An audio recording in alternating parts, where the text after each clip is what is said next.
नागपुरातून बच्चू कडू आता रवाना झाले आहेत। मुंबईच्या दिशेला ते येत आहेत, कारण की आज संध्याकाळी सरकारसोबत त्यांची बैठक आहे। बच्चू कडू मुंबईला रवाना झाले। राजकीय श्रेयवादाची किंवा फसवाफसवीची बैठक होणार नाही, तर शेतकऱ्यांना दिलासा देणारी बैठक होईल असा विश्वास त्यांनी यावेळी व्यक्त केला। आणि यावेळी आईच्या आठवणीने बच्चू कडूंना अश्रूही अनावर झाले। त्यांच्याशी बातचीत केली आमचे प्रतिनिधी पराग ढोबळेंनी, पाहूयात। आपल्यासोबत बच्चू भाऊ आहे। बच्चू भाऊ आता मुंबईच्या दिशेने निघालेले आहे, थोड्याच वेळात विमानतळावर पोहोचणार आहे। मुख्यमंत्र्यांसोबत चर्चा करायसाठी चालली आहे। संध्याकाळी बैठक आहे। बच्चू भाऊ काय सांगा? आम्हाला खूप अपेक्षा आहे, आम्ही सकारात्मक आहे।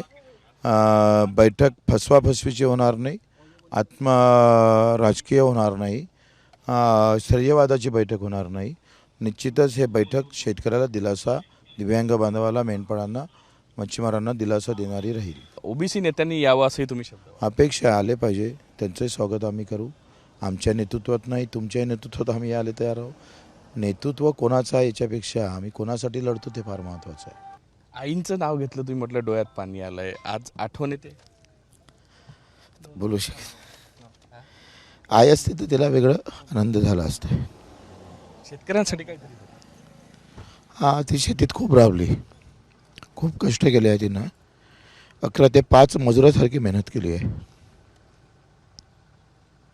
तीच हाताला बांधलेली तीच आई आठवते तुम्हाला आता हे सगळं?